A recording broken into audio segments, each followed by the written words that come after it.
සැබෑ ඉකෝන් රජුන් හදන මාතර ඉකෝන් පන්තිය ඉකෝන් නයි වෙත ඔයාව අදත් ආදරයෙන් පිළිගන්නවා. ඔයාද විදේශ වෙළඳාම නැත්නම් අන්තර්ජාතික වෙළඳාමේ 17 වෙනි කොටසත් එක්ක තමයි සම්බන්ධ වෙන්නේ. මේ 17 වෙනි කොටස තුල ඔයාට විදේශ සම්පත් පරතරය සම්බන්ධයෙන් විශ්ලේෂණය කිරීමක් තමයි කරන්නේ. 18 වෙනි කොටස තුල විදේශ වත්කම් සම්බන්ධයෙන් අපි සාකච්ඡා කරනවා. මොකද්ද මේ විදේශ සම්පත් පරතරය කියන්නේ කියලා. අපි කියමු යනෝ කිසියම් කාල සීමාවක් තුල වර්ෂයක් වැනි කාල සීමාවක් කියලා හිතන්නකෝ. වර්ෂයක් වැනි කාල සීමාවක් තුල ආර්ථිකයකට ගලා එන විදේශ විනිමය ලැබීම හා ආර්ථිකයට ගලාගෙන එන විදේශ විනිමය ලැබීම. අපි මේ විදේශ විනිමය ලැබීම මොනවද කියලා ඊළඟ ස්ලයිඩ් එකේ අරගෙන එනවා. එහෙනම් ආර්ථිකයට ගලාගෙන එන විදේශ විනිමය ලැබීම හා ආර්ථිකයෙන් ගලා යන විදේශ විනිමය ගෙවීම අතර වෙනස අපි කියනවා විදේශ සම්පත් පරතරය කියලා. ආයෙත් පාරක් කියවන්න පුතේ. යනු කිසියම් කාල සීමාවක් තුල වර්ෂයක් වැනි කාල සීමාවක් තුල කියලා හිතන්නකෝ. ආර්ථිකයට ගලාගෙන එන විදේශ විනිමය ලැබීමුයි ආර්ථිකයෙන් ගලාගෙන යන විදේශ විනිමය ගෙවීම අතර වෙනස අපි කියනවා විදේශ සම්පත් පරතරය කියලා. පැහැදිලිද?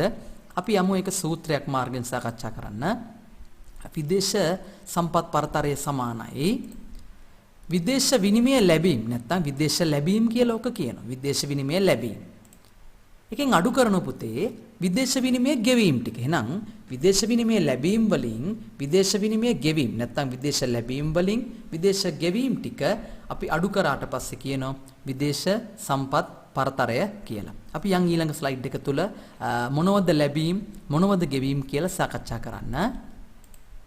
පුතේ විදේශ විනිමය ලැබෙන මාර්ග මොන පැති හරහාද මොන ක්‍රම හරහාද අපිට විදේශ විනිමය ලැබෙන්නේ? අපි විනිමය ලැබීමක් කියලා විදේශ විනිමය ලැබීම නැත්නම් විදේශ ලැබීම කියලා සලකන්නේ මොන වගේ දේවල්ද කියලා මේ ස්ලයිඩ් එක තුල යාට පුළුල්ව සාකච්ඡා කරනවා.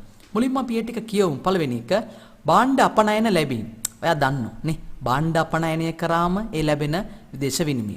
දෙක සේවා අපනයන ලැබීම. සේවා අපනයන කියනකොට සංචාරක සේවා, ප්‍රවාහන සේවා, අධ්‍යාපන සේවා, රක්ෂණ සේවා ඔය අයව දන්නවා. එහෙනම් ඒ වලින් ලැබෙන ආදායම් ලැබීම් ටික. ඊළඟට ප්‍රාථමික ආදායම් ලැබීම. ප්‍රාථමික ආදායම් ලැබීම කියනකොට ඒ ගිණුම ඇතුලේ ගොඩක් දේවල් තියෙනවා නේ. සේවක වැටුප් තිබුණ කෙටි කාලින සේවක වැටුප්. ඊළඟට ආයෝජන ආදායම් කියලා පොලී ලාභ ලාභාංශ. එහෙනම් පුතේ පොලී ලාභ ලාභාංශ ලැබීම් ටික. සේවක වැටුප් ලැබීම් ටික. ඊළඟට මූල්‍ය නොවන වත්කම් බදු දීමෙන් ලැබෙන ආදායම් ටික. පැහැදිලිද? එහෙනම් මේක තුලට ගන්න ලැබීම් ටික විතරයි. ගෙවීම් ගන්නෙ නෑ. එහෙනම් ප්‍රාථමික ආදායම් ලැබීම් කියනකොට ඒක ඇතුලේ යාට මැවිලා පේනෝ මොන වගේ දේවල්ද තියෙන්නේ කියලා විශේෂයෙන් හිතන්න පොලී ලාභ ලාභාංශ ගැන. ඊළඟ එක ජංගම පුද්ගල සංක්‍රාම ලැබීම්. පුතේ ඔයාට මැවිලා පේන්නේ නැත්නම් ඊළඟට මම කියයි කියලා ද්විතීක ආදායම් ලැබීම් කියලා. ඇයි ඒ ගෙවුම් ශේෂ ලේඛනය තුල ඔයා පල්ලෙහාට එනවනම් ඔයාට ඊළඟට ලැබෙන්නේ ද්විතීක ආදායම් ලැබීම් කියලා වචනේ. නමුත් ඒක නෙවෙයි තියෙන්නේ ජංගම පුද්ගල සංක්‍රාම ලැබීම්. දැන් ඔයා කල්පනා කරાવી ද්විතීක ආදායම් ගිණුමේ මතක ඇති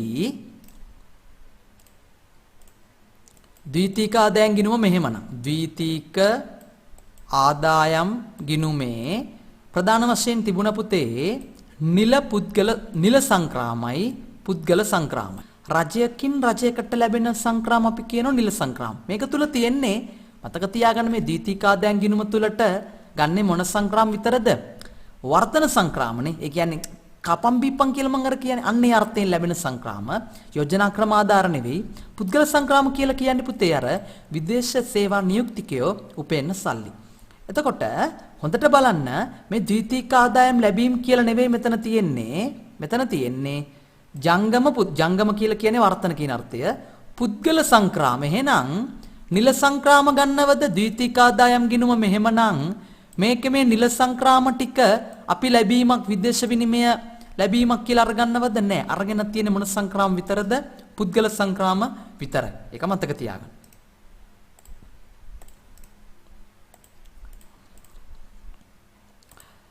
ඔන්න ඔයා ඔළුවට ඔක දාගන්න. නිල සංක්‍රාම හැර නේ ද්විතීක ආදායම් ගිණුම නිල සංක්‍රාම හැර ජංගම ගිණුමේ සියලුම විනිමය ලැබීම් මේ යටතට ගැනීම.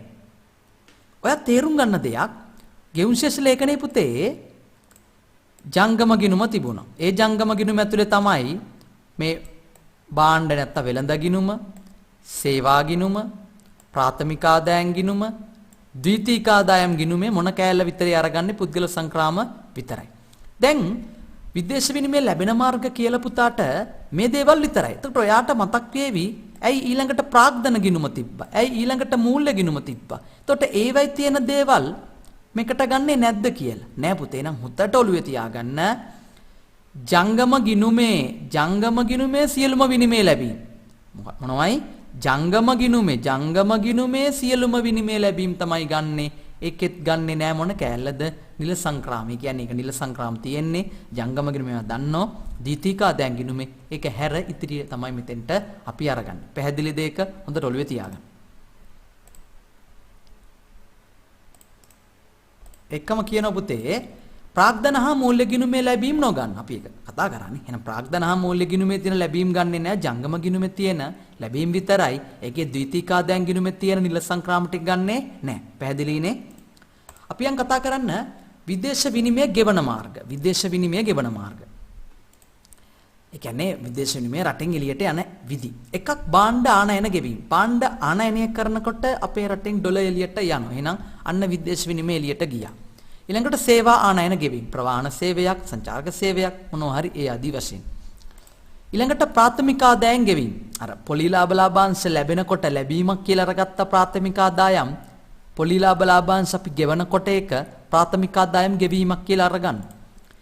ඊළඟට ජංගම පුද්ගල සංක්‍රාම ගෙවීම. අන්න පුතේ ද්විතීයික ආදායම් ගිණුමේ තියෙන පුද්ගල සංක්‍රාම ගෙවීම් ටික අරගන්න. දැන් අපේ රටෙත් විදේශ සේවා නියුක්තිකයෝ සේවය කරන්නේ නැද්ද? සුද්ධ සේවය කරනවා නේ. ඒ කට්ටිය උපයන සල්ලි තමන්ගේ රටට යවනවා. එහෙනම් අපේ රටේ පැත්තෙන් ඒක පුද්ගල සංක්‍රාම ගෙවීම. ඒ අනුව ද්විතීයික ආදායම් ගිණුමේ ජංගම පුද්ගල සංක්‍රාම ගෙවීම් ටික අරගන්න. දැන් ඔයා හිතාවි ලැබීම් නම් මෙතනින් නැවැත්තුවා අපි. මතකද? නමුත් මෙතනින් නතර වෙන්නේ නැහැ පුතේ. ඒ කියන්නේ ජංගම ගිණුමට එහා අපි ප්‍රාග්ධන ගිණුම, අපි මූල්‍ය ගිණුම කරාත් ගමන් කිරීමක් කරනවා. එහෙනම් ලැබීම් වල ජංගම ගිණුමෙන් නතර වුණා. ජංගම ගිණුමේ ලැබීම් විතරයි අරගත්තේ. හැබැයි ගෙවීම් කියනකොට ජංගම ගිණුම විතරක් නෙමෙයි පුතේ ගෙවීම් අරගන්නේ. ප්‍රාග්ධන ගිණුම, මූල්‍ය ගිණුමේ ඒවා තුල පවත් සිද්ධ වෙන ගෙවීම් ටික අපි විදේශ විනිමය ගෙවන මාර්ග කියලා සලකා බලනවා. පැහැදිලිද? ණය ආපසු ගෙවීම. දැන් ණය ආපහු අපි ගෙවන්නේ. ඉතින් විදේශ ණය අරගන්නෝ. ඒ ණය ආපසු ගෙවීම. ඊළඟට ආයෝජන ගලාගෙන යෑම. ආයෝජන ලැබීම්, ආයෝජන ගලාගෙන යෑම. ආයෝජන ලැබීම් නම් අපි ලැබීමක් කියලා ගත්තේ නෑ. හැබැයි අපේ රටෙන් ආයෝජන ගලාගෙන යනකොට අපි ඒක විදේශ විනිමය ගෙවන මාර්ගයක් විදියට අරගන්නවා. ඊට පස්සේ වාණිජ බැංකු වල ගෙවීම. අපේ රටේ වාණිජ බැංකු පිටරට යම් ගෙවීම් කරනවා. එතකොට ඒ අරහත් අපේ රටෙන් විදේශ විනිමය ගලාගෙන යනවා. යනුව පුතේ හොඳට තේරුම් අරගන්න විදේශ විනිමය ගෙවන මාර්ග කියලා අපි ජංගම ගිණුමේ ගෙවීම විතරක් නෙවෙයි ප්‍රාග්ධන ගිණුමේ මූල්‍ය ගිණුමේ ගෙවීම පවා අපි ගියා. දැන් ඔයා දකීවි ප්‍රාග්ධන ගිණුමේ නිල සංක්‍රාම නම් කොහොමද ගන්නෙ නෑ. ප්‍රාග්ධන ගිණුමේ පුද්ගල සංක්‍රාම කියන කෑල්ල නැද්ද කියලා. ඒකත් මෙතෙන්ට ඇතුළත් වෙනවා. ඔන්න ඔළුවේ තියාගන්න. ජංගම හා ප්‍රාග්ධන ගිණුමේ නිල සංක්‍රාම හැර. ඔයා දන්නෝ ජංගම ගිණුමේ ද්විතීයික ආදායම් වල නිල පුද්ගල සංක්‍රාම තිබ්බා. ඊළඟට ප්‍රාග්ධන ගිණුමේ නිල පුද්ගල සංක්‍රාම තිබ්බා. එතකොට මෙතන කියනවා ජංගම හා ප්‍රාග්ධන ගිණුමේ නිල සංක්‍රාම හැර ගෙවුම් ලේඛනයේ සියලුම විනිමය ගෙවීම් මේ යටතට ගැනීම නම් හරිය ලේසියට ඔළුවේ තියාගන්න. ගෙවුම් ශේෂ ලේඛනයේ සියලුම විදේශ විනිමය ගෙවීම් අරගන්නෝ ජංගම කියන්නේ අපේ ද්විතීයික ආදායම් ගිණුමේ නිල සංක්‍රාමයි ප්‍රාග්ධන ගිණුමේ නිල සංක්‍රාම ගෙවීම් කෑල්ල අපි අරගන්නේ නෑ මෙතෙන්ට. පැහැදිලිද? කිටි ප්‍රශ්න වලට මේ දැනුම ඔයාට උපකාරී වෙනවා. හොඳට මේක තේරුම් අරගන්න. මේ පැත්තෙන් දාපු මේ කොටු ඔයාට පුළුවන් නම් මේ එකින් එක මේ ටික පාඩම් කිරීමට වඩා හරි ලේසි මෙහෙම පාඩම් කරගත්තා නන්නේ. මේ කොළුවේ තියෙනව නම් ඔයා දන්නවා මොන වගේ දේවල්ද. භාණ්ඩ ගිණුමෙන් පටන් ගත්තම ඔයාට ඔක්කොම ගෙවීම් ටික කියන්න පුළුවන්. ලැබීමුත් එහෙමයි. හැබැයි ලැබීම් වල යන අතර කරන්න ජංගම ගිණුම. පැහැදිලිද?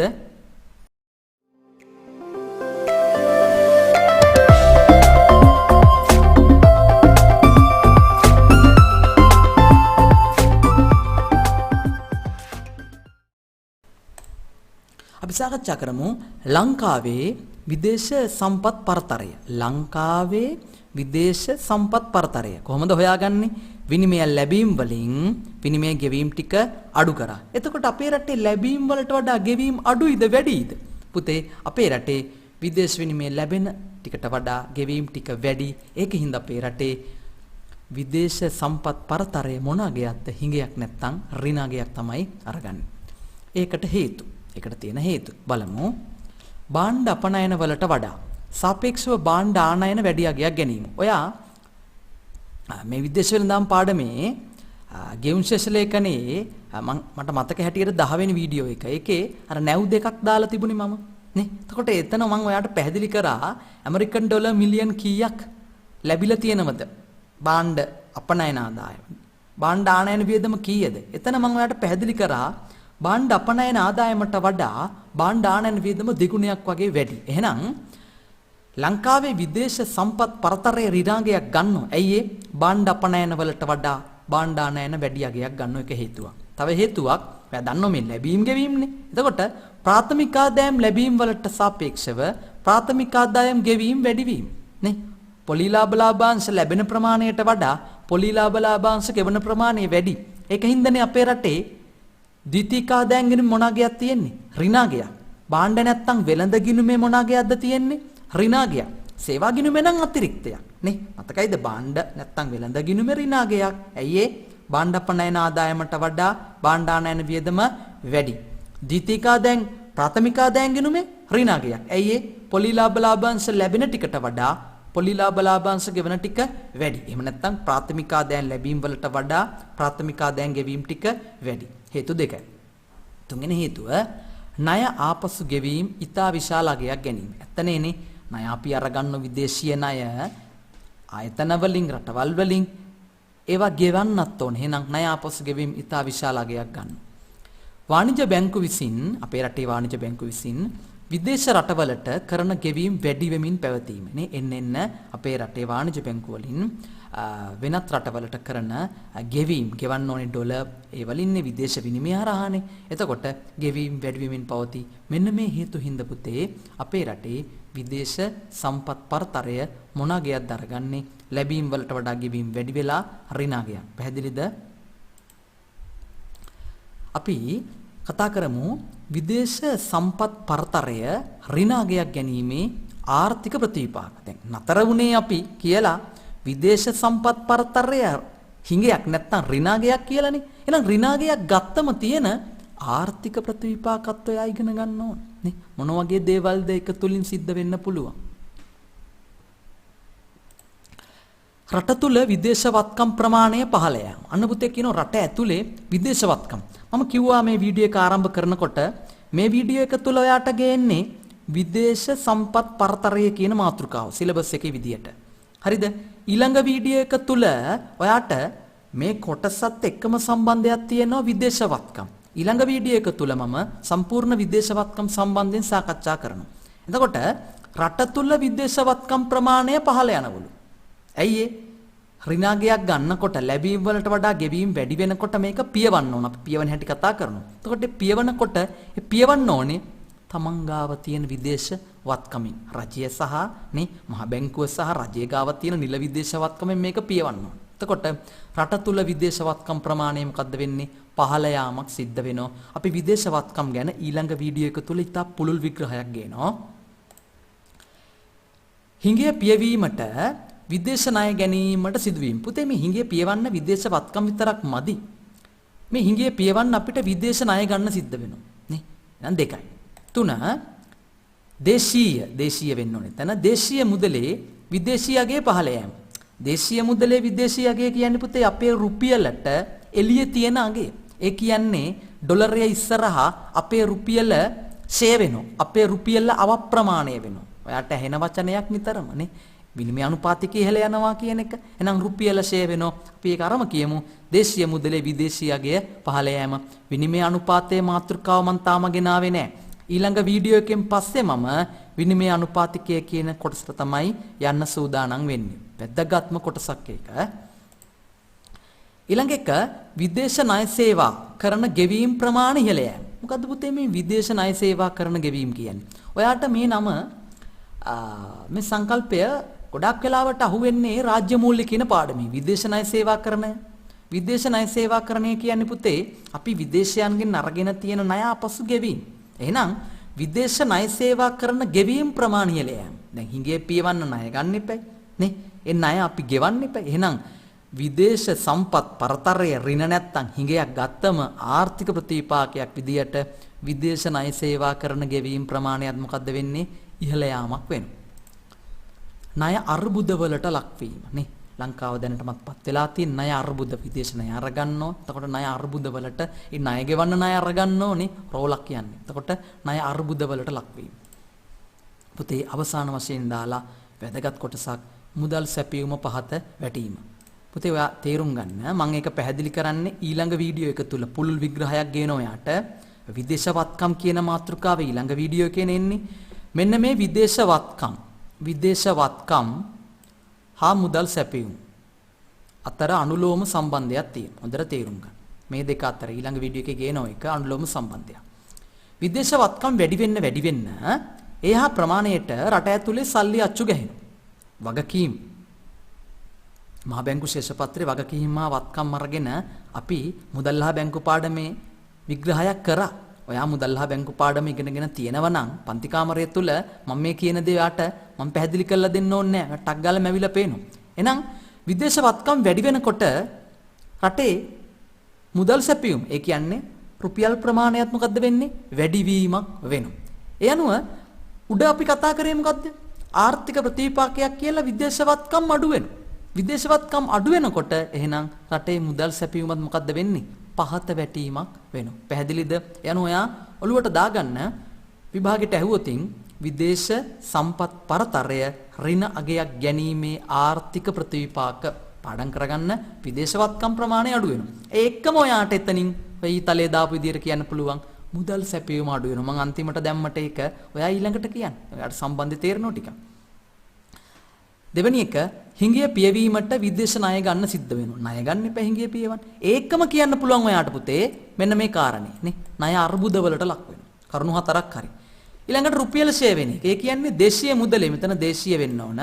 දේශීය මුදලේ විදේශීයගේ පහළ යෑම. අපේ රුපියලට එළිය තියෙන අගය පිච්චන් වෙනවා. අපි විනිමය අනුපාතිකයේ යටතේ ඒක කතා කරනවා. එහෙනම් රුපියල ෂේ වුණා, රුපියල අප්‍රමාණය වුණා. ඊළඟට විදේශ ණය සේවා කරන ගෙවීම් ප්‍රමාණය ඉහළ යාමේ කියන්නේ ණය ගෙවන්න එපා නේ. එන ණය සේවා කරන ගෙවීම් ප්‍රමාණය ඉහළ යාම. පැහැදිලිද?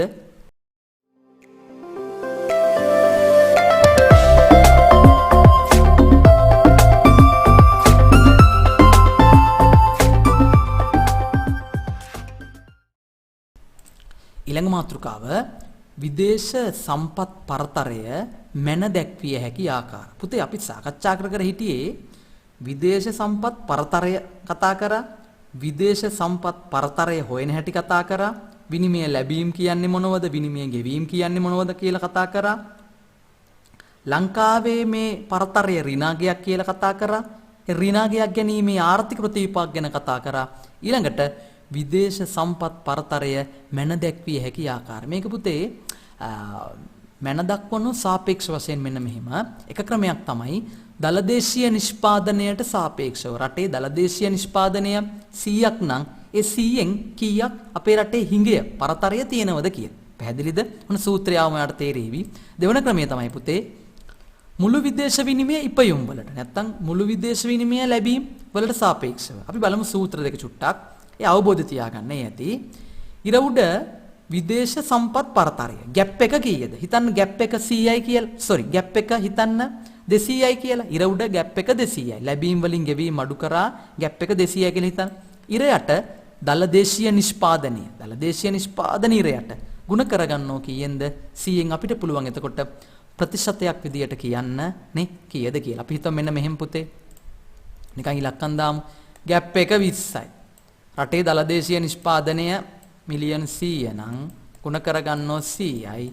ඒ අනුව 100ට 100ක් කැපිලා අවසාන වශයෙන් විදේශ සම්පත් පරතරය නේ අපි දලදේශීය නිෂ්පාදනයට සාපේක්ෂව දැක්වුවා 120ක්. අන්න ඒ වගේ ඔයා හිතන්න.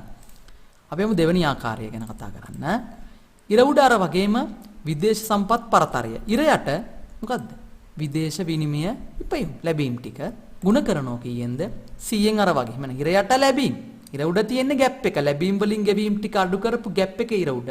ඉර යට තියෙන්නේ අර ඉපයුම් ටික ගුණ කරගන්නවා 100න්. පැහැදිලිද?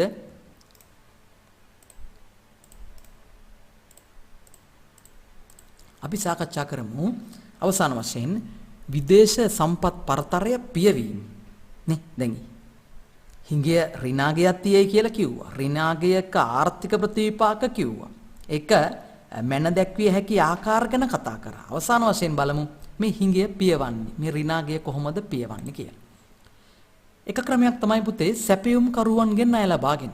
සැපයුම් කරුවන් ඉන්න ඕනේ අපිට නේ. ඒ කට්ටියන්ගෙන් ණය අරගෙන මේ හිඟය ලැබීම් වලට වඩා ගෙවීම් වැඩිනේ. ඔයා හිතන්න ඔයාගේ ලැබෙන ආදායමට වඩා ගෙදර. මේ කතා කරන්නේ විදේශ. හොඳද? තේරුණාද? අපි මාතෘකාව විදේශ. ඔයා නිකන් හිතන්න. ඔයාගේ ආදායම 10000යි, වියදම් 15000යි. දැන් හිඟයක් තියෙනෝනේ නේ. මේක පියවන්න පුළුවන් එක ක්‍රමයක් තමයි හිතන්න. ඔයා කඩයක් නම් කරන්නේ ඔයාගේ කඩේට බඩු දාන කට්ටිය සැපයුම් කරුවන් ඒ කට්ටියන්ගෙන් ණය අරගෙන පුළුවන් මේ හිඟය පියවන්න. ඒ වගේ සැපයුම් කරුවන්ගෙන් ණය අරගන්න. කෙටි කාලීන ණය වෙන්න ඕන. ඉක්මනට ගන්න පුළුවන් ණය වෙන්න ඕන. ඊළඟට කෙටි කාලීන බැංකු ණය. බැංකු ණය කියලා අරගත්තම කෙටි කාලීන බැංකු ණය. දේශීය වශයෙන් කියලා හිතන්න.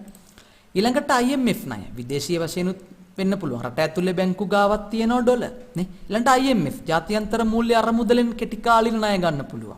අපි කතා කරේ අර ගෙවුම් ශේෂයන්ගේ පියවීමේදී සමීපස්ත ණය කියලා. ඒ වගේ. එහෙනම් IMF ණය අරගෙන. ඊළඟට විදේශ ප්‍රදාන හා ඍජු විදේශ ආයෝජන මගින් පුතේ විදේශ ප්‍රදාන විදේශ ආධාර කියන්නේ නේ විදේශ ආධාර ලැබෙනෝ. එහෙම නැත්නම් ඍජු විදේශ ආයෝජන ඒ හරහා ලැබෙනෝනේ විදේශ විනිමය අපිට නේ. එහෙනම් ඒව පාවිච්චි කරලා මේ ලැබීම් වලට වඩා ගෙවීම් ටික වැඩි වුණාම ඒ ගෙවීම් ටික පියව ගන්න අපිට මෙන්න මේ ක්‍රම හරහා ඩොලර් විදේශ විනිමය ලබා ගන්න පුළුවන්. එහෙනම් ඔය ලැබීම් වලට වඩා ගෙවීම් විදේශ විනිමය ලැබෙන ටිකට වඩා ගෙවීම් ටික වැඩි වුණා. දැන් මේක කොහොම හරි පියව ගන්න එපයි. නැත්තම් මේ භාණ්ඩ ටික ආනයනය කරගන්න විදියක් නැහැනේ. අර සේවා සඳහා ගෙවීම් ටික කරගන්න විදියක් නැහැනේ. පොලි ලාභාංශ ගෙවන්න විදියක් නැහැනේ. එහෙනම් මේක කොහොමද කරගන්නේ? ක්‍රම හතරක් අපි කතා කරනවා. පුතේ අන්තිම කාරණේ ගැන අපි පොඩි විග්‍රහයක් කරමු. විදේශ ප්‍රදාන හා ඍජු විදේශ ආයෝජන විදේශ ආධාර ගැන හිතන්නකෝ. විදේශ ආධාර දෙන්නේ දුප්පත් රටවල් වල. පැහැදිලිද? විදේශ ආධාර අපිට දෙන්නේ අපි දුප්පත් නම් අපිට දෙන්න. දැන් අපිට ලැබෙන විදේශ ආධාර ප්‍රමාණය පුතේ අඩුයි. ඇයි අපි සාකච්ඡා කරමු. ලංකාව පහළ ආදායම් ලබන රටක් ලෙස වර්ගීකරණය කළ කාලේ ඇත්තරම් පුතේ අපි හිටියේ ඔයාලගේ අන්තිම පාඩම තුල අපි සාකච්ඡා කරනෝ ඒක පුද්ගල ආදායම අනුව රටවල් වර්ගීකරණය. එතෙන්දී පුතේ අපි ආකාර හතරක් කියනවා. පහළම ආදායම් ලබන රටවල්. එක ඩොලර් මට්ටමක් තියෙනවා. ඇමරිකන් ඩොලර් 1025ට වඩා අඩුයි නම් අපි කියනවා එයා පහළ ආදායම් ඒක පුද්ගල ආදායම එයා පහළ ආදායම් ලබන රටක් කියලා. ඊළඟට තියෙනවා පහළ මධ්‍යම ආදායම්.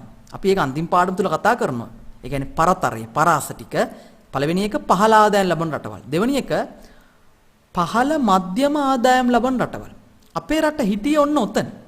පැහැදිලි? පහළ මධ්‍යම එකේ හිටියේ. ඊළඟට තියෙනවා ඉහළ මධ්‍යම. ඊළඟට තියෙනවා ඉහළ ආදායම් ලබන රටවල්. ඒකට ඇමරිකාව, ජපානය ඒව යනවා. එතකොට පුතේ අපේ රට හිටියේ පහළ මධ්‍යම ආදායම් දෙවෙනි එකේ හිටියේ. අපේ රට ඔය දෙවෙනි එකේ ඉඳලා තුන්වෙනි එකට උසස් වීමක් ලැබුණා.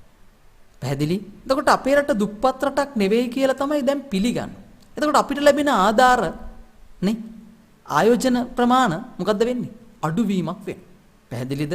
එතකොට අපිට මේ විදේශ සම්පත් පරතරය පියව ගන්න ටිකක් දැන් අමාරුයි. ණයවලටමයි යන්න තියෙන. ණයම වෙන්න ඕන. පැහැදිලිද? එහෙනම් ආයෙත් පාර මේ වාක්‍ය කියවන්න. ලංකාව ඔතන වචනේ පහළ මධ්‍යම ආදායම් හදාගන්න. පහළ මධ්‍යම ආදායම් ලබන රටක් ලෙස වර්ගීකරණය කළ කාලයේ නම් විදේශ ආධාර හා ආයෝජන වැනි ණය නොවන මාර්ග ඒවා ණය නොවන මාර්ග විත්තිය හොඳට ඔළුවේ තියාගන්න. ණය නොවන මාර්ග නේ මොනවයි ඒ විදේශ ආධාර විදේශ ආයෝජන මාර්ග හරහා පරතරය පියවා ගන්නාලාදී. එහෙනම් මේ පරතරය පියව ගත්තා මෙන්න මේ කියන මාර්ගයෙන් ඉස්සර නම් 2017ට කලින්. ඊළඟට පුතේ අපි කියවමු නමුත් 2017 සිට ලංකාව ඉහළ මැදි ආදායම් 2 ඉඳලා 3ට ගියා. 4යි තියෙන්නේ. අපි 2 ඉඳලා 3ට ගියා. ලංකාව ඉහළ මැදි ආදායම් ලබන රටක් ලෙස. ඒ මොකද 2017 අවුරුද්දේ ලංකාවේ එක පුද්ගල ආදායම ඇමරිකන් ඩොලර් වර්ෂයකට 4104 දක්වා ඉහළ නැග්ගා. එතකොට ලංකාව පහළ මධ්‍යම එකේ ඉඳලා ඉහළ මධ්‍යම එක දක්වා ගමන් කිරීමක් කරා. පැහැදිලිද? එතකොට කියනවා ලංකාවේ ඉහළ මැදි ආදායම් ලබන රටක් ලෙස උසස් වීමත් සමග විදේශ ආධාර හා ආයෝජන අඩු විය. දැන් ලැබෙන ආධාර ආයෝජන මොකද්ද වුනේ? එහෙනම් අඩු වුණා. ඊළඟට අපි කියනවා එම නිසා හිඟිය පියවීමට, ඒ කියන්නේ විදේශ සම්පත් පරතරය ඍණාගිය පියවීමට පුතේ ණය මාර්ගවලට මේක ප්‍රධාන හා ආයෝජන මෙයා ණය නොවන මාර්ගයක්නේ නේ. දැන් ඒව අපිට ලැබෙන එක අඩු වුණානේ නේ. ඉහළ මැදි ආදායම් ලබන රටක් වුණානේ. එහෙනම් ණය මාර්ගවලට යාම නිසා පහත ප්‍රතිපාක ඇතිවේ. ඒක චුට්ටක් අවබෝධ කරගන්න පළවෙනි එක තමයි පුතේ පොලි පිරිවැය අධික වීම නේ. ඇයි පොලි ගෙවන්න එපා? ණය ගත්තම පොලි ගෙවන්න ඕන. ණය ගන්න පුළුවන් IMF එකෙන්, බැංකුව වලින් ගන්න පුළුවන්. එතකොට ඉතින් ණය සඳහා පොලි ගෙවන්න ඕන. ඊළඟට ණය ගත්තම පුතේ මේ සහනදායී දේවල් නෙවෙයිනේ. කෙටි කාලයක් තුල ණය ගෙවීමට සිද්ධ වීම නේ. ඉතා ඉක්මනින් ගෙවන්න සිද්ධ වෙනවා. එතකොට ටිකක් අමාරුයි. කොහොමද ණය ගෙවන්නේ? ණය සේවා කරන වැඩි වෙනවනේ. අන්තිමට කියන්න පුළුවන් පුතේ විදේශවත්කම් පිරිහෙන්නේ ඇයි? අපි කෙටි කාලීනව ඉක්මනින් මේ ණය ගෙවන්න උනාට පස්සේ මොකද්ද වෙන්නේ නේ? දැන් හිඟයත් පියව ගන්න ඕන. හිඟේ පියවන්න ණය අරගන්න සිද්ධ වෙනවා. ණය ගෙවන්නත් ඕනේ. එහෙනම් අවසාන වශයෙන් විදේශවත්කම් ටික මොකද්ද වෙන්නේ? පිරිහීමක් වෙනවා.